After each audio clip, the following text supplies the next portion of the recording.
Welcome to Speechbox. I'm Jeremy Hirsch. I'm Sam Burson. And we kind of have a little 2-on-1. We're going to be talking about the Bootleg Power Rangers short that just recently came out, done by Adi Shankar. He kind of does the Bootleg universe. You may have seen Dirty Laundry, which he did with Thomas Jane, which is kind of like it really was a continuation of The Punisher. And he's also done Truth in Journalism, which is kind of like a noir Venom short, which is kind of, well, we'll get into that because it's kind of similar to this. Joseph Kahn directed for him. He's done Detention. He's done the motocross biker thing, Torque. Yeah. And then the stars of it are James Van Der Beek, who plays Rocky, the Dawson, and Katie Sackhoff, who has been, I think, in every single sci-fi thing possibly ever. She was in Battlestar Galactica. She was in The Last Riddick. Never saw Riddick. You didn't see Riddick? Never saw Riddick. Never seen Riddick. And it's kind of interesting because it sort of splits Power Ranger fandom. And you also have voices from the Power Rangers universe kind of chiming in on it. You have Jason David Frank, who was the iconic, Tommy Oliver, the poster boy of Mighty Morphin Power Rangers. And not so much that he's throwing shade at these guys, but, to him, Power Rangers is more about being, kid-friendly and being role models. And then you have, like, Amy Jo Johnson, who was the original Pink Ranger. She was Kimberly Hart. And she's not, like, promoting it in terms of, it's the greatest thing ever. But, hey, to her fan base, look at this cool thing these guys did. So you kind of have those different sides of the coin, so to speak. I know you saw it. Yeah. What did you think about it?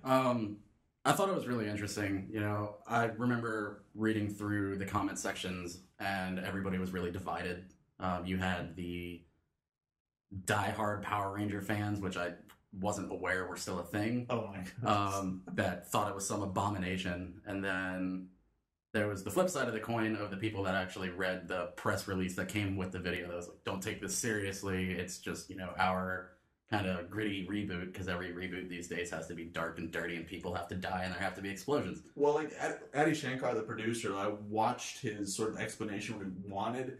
And basically, these kids were forced to fight in a war that wasn't necessarily their own as children. And sort of, as they grow up, what would they be? And they'd suffer from, post-traumatic stress syndrome and things like that. And he wanted that kind of influence, but it was just kind of like a really weird, like, Terminator, like... I support James Van Der Beek in that awful role of, like, being the biggest jerk you could possibly be. But if you took Skynet and mixed it with Ender's Game, you end up with what they did. Basically. And I kind of feel like you do in terms of, it was, like, good for what it was, but it wasn't inherently Power Rangers, Maybe just from the time we come from, but they were sort of like an optimistic, hopeful group, the bright colors and everything and the morals. Except for apparently the Black Ranger, who was solely involved because he loved killing people. It was the Black Ranger in this short was involved because he liked adrenaline, basically, models, drugs, and killing people. Yeah. So he was an adrenaline junkie. It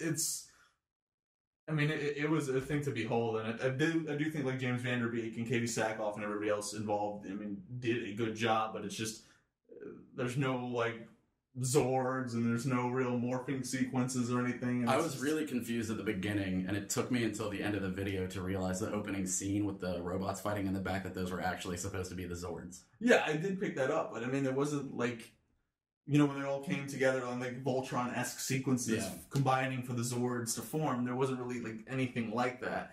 And it's just, the feel of it was off, and I get that's kind of what they go for. Like you said, it's more of like a gritty type of reboot deal. But it just, there was no heart and soul of Power Rangers, so I definitely see what Jason David Frank was kind of alluding to. That, like you said, a great job that they did, but it just, there was something amiss. It wasn't encapsulating that feel. It was a lot of fun to watch, but they could have called it anything else other than Power Rangers, and it still would have been the same thing.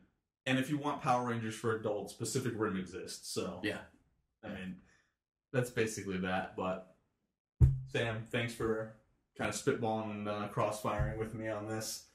I'm all Team Van Der Beek after that video. You're all Team Van Der Beek. We need more evil James Van Der Beek. Yeah. That's what the point of any of this is.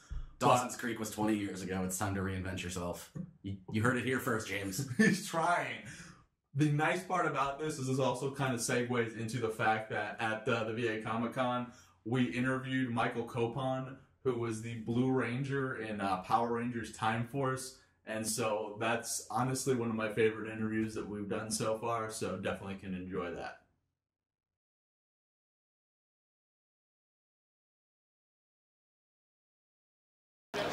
I'm Jeremy Hirsch at the Virginia Comic-Con with Michael Copon. Michael Copon, you've been part of Power Rangers Time Force, right, as the Blue Ranger? Yes, Power Rangers Time Force in 2000. I was the Blue Ranger, played Lucas Kendall, the race car driver, the guy who didn't smile until like I think the 15th episode. Obviously, Power Rangers still has a huge following. They just had a major anniversary. What is it like to be a part of that sort of family and that sort of that legacy? You know, I grew up watching Power Rangers, Mighty Morphin, and so I was a fan first. Being a Power Ranger was probably the coolest thing. I have an action figure. I've been able to change kids' lives, and not only kids, but adults who are now adults who grew up watching me. We've influenced a lot of people's lives, and to be a superhero has been one of the coolest things. I always knew since the 3rd grade I'd be some sort of leader in the world. I've had the same autograph since 3rd grade. And I didn't know that it would turn into being a Power Ranger and doing the things that I'm doing today. So I mean, it's one of the best things I've ever had experienced in my life. That's awesome. So growing up watching the Mighty Morphin series, who was your all-time favorite Ranger? Who was your idol as a Ranger? JDF was my idol. I actually am really good friends with JDF now. It's really weird because I grew up watching him. But we text on a frequent basis. He's actually going to be in my next movie I'm producing and directing down here in Chesapeake. And yeah, so he was Tommy was my guy. So you're doing your own production. You've had your own production company for a few years now, right? Mm-hmm. What are you producing? What works are you getting into? And tell us a little bit more about that. Well, I invested in my own red cams, so I have 2 red cams and a full sound system for audio recording on set, and also post work as well. So we have 2 ADR rooms, 3 editing bays, full Avid, Premiere, Final Cut, any system that you like to edit on. We've got a 27,000 square foot movie studio in Chesapeake, 50 foot by 50 by 50 green screen we're building that's 26 foot high. So we can do movies like Avatar, King Kong in the future. The film we just finished was a film I wrote called Worth the Price. It's kind of like Taken meets Ransom. And we shot that in less than a month, less than 30 days. And right now we're editing that. You can look for that on Redbox or Netflix or something like that. My last film I sold to Lionsgate, that was Killer Holiday, which did really well. So I have that deal with Lionsgate now. So I'm just going to continue doing this thing. And then our next venture is a show called Mad World that we're producing. And that starts shooting in March, which JDF is playing a role in that. So. Very good. I mean, I shouldn't say that yet. It's off the record because we haven't fully. He's reading the scripts right now, but you know how it is. I mean, he's my buddy, so. He owes you one, right? Yeah. It'd be great. It'd be great if you would do that. And what website can they check out your production company and stuff on? Well, we're working out the website michaelcoponstudios.com. We just haven't had that up. So right now, I'm heavy on Instagram, so you can just follow Michael Copon on Instagram, and I'll let everyone know when we launch the website. Awesome. Last question, especially since you grew up on Mighty Morphin. Could Lucas Kendall take Billy Cranston in a fight? I think so. I think so. Dave Yost is a good friend, but I think Lucas Kendall was more of a bad boy Ranger, So don't get me wrong, Billy was cool and everything, but Lucas Kendall, I mean, you got to choose the right blue. You know what I mean? You know what I mean? Michael, thank you so much. Thank you. Thank you for watching Speechbox this week with Sam and myself, and hopefully you got a little bit out of that discussion.